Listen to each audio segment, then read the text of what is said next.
సన్కి అంత మంచి బాండ్ రాదు. ఈ మూవీలో బాండ్ని మనకి మంచిగా చూపించారు.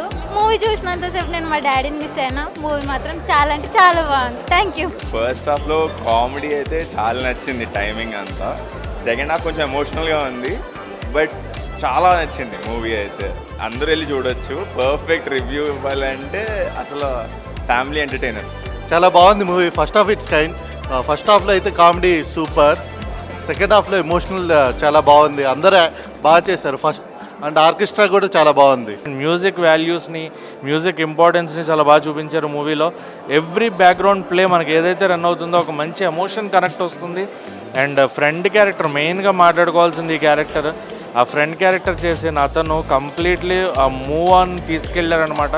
సినిమాని హీరోతో పాటు తన భుజాలపైన వేసుకున్నాడు అనిపించింది. తన క్యారెక్టర్కి మంచి అప్లాజ్ ఖచ్చితంగా వస్తుంది. అండ్ తన క్యారెక్టరైజేషన్ కూడా చాలా బాగుంది సినిమాలో. సరే నీ కదా మూవీ చూసాను. మూవీ అయితే చాలా బాగుంది. కామెడీ టైమింగ్ కానీ, హీరో యాక్టింగ్ కానీ, ఫాదర్ సెంటిమెంట్ అండ్ పేరెంట్స్ ఒక చిల్డ్రన్ని ఎలా సపోర్ట్ చేయాలో అలా సపోర్ట్ చేస్తున్నారు. అండ్ మీకు కనుక ఈ మ్యూజిక్ అయితే ఇంట్రెస్ట్ ఉందంటే ఈ సినిమా మీరు తప్పకుండా చూడాలి. ఈ సినిమా గురించి చెప్పాలంటే చాలా ఆర్గానిక్ మూవీ. అంటే మనము చాలా స్పోర్ట్స్ సినిమాలు చూసాము, చాలా డ్యాన్స్ సినిమాలు చూసాము, చాలా కమర్షియల్ సినిమాలు చూసాము. కానీ ఈ సినిమాలో నాకు నచ్చింది ఏంటంటే బెస్ట్ మ్యూజిక్ అబ్బా. ఎందుకంటే ఈ సినిమాలో ఒక సోల్ ఉంది. అంటే చూసేటప్పుడు ఒక అంటే ఒక ఫీల్ లోపల నుంచి ఎలా వస్తుందంటే ఇది మన కథ కదా, మనం వెళ్ళే దారిలో జరిగే కథ కదా, ప్రతి మిడిల్ క్లాస్ అబ్బాయి కథ అనేది అనిపిస్తుంది అనమాట. లైక్ పర్ఫార్మెన్స్ అయితే ఫస్ట్ టైం అయినా సరే తీశారు. చాలా బాగా చేశారు. మంచి ఎంటర్టైన్మెంట్. ప్రశాంతంగా ఒకసారి వచ్చి సినిమా చూడొచ్చు. లైక్ ఒక 2.5 hours అంటే లైక్ ఎక్కడ బోర్ కొట్టదు. ఓకే డన్ అన్నట్టుగా ఉంటుంది సినిమా అయితే. కొన్ని కామెడీ సీన్స్ అయితే అదిరిపోతాయి. అండ్ కుదిరితే ఒకసారి వచ్చి చూడండి, సినిమా చాలా బాగుంది. Very relatable.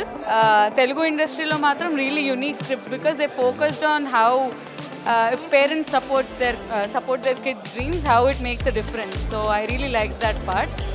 But for the music experience, you really need to watch it in the theater. And I also really liked the jokes. Okay, ఆర్కెస్ట్రాలో కూడా మ్యూజిక్ అంటే మనం ర్యాప్ సాంగ్స్ చూస్తాం, మాస్ బీట్ సాంగ్స్ చూస్తాం, అట్లా అన్ని సాంగ్స్ చూస్తాం. Orchestra కూడా ఒక మ్యూజిక్ పార్ట్ అని చెప్పి చాలా తక్కువ మంది తెలుస్తుంది.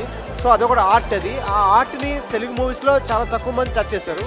ఈ మూవీతో టచ్ చేయడం అనేది నాకు చాలా ఇంట్రెస్టింగ్ అనిపించింది. క్లైమాక్స్లో మ్యూజిక్ మాత్రం నిజంగా ఎక్స్పీరియన్స్ చేయాలి థియేటర్లో.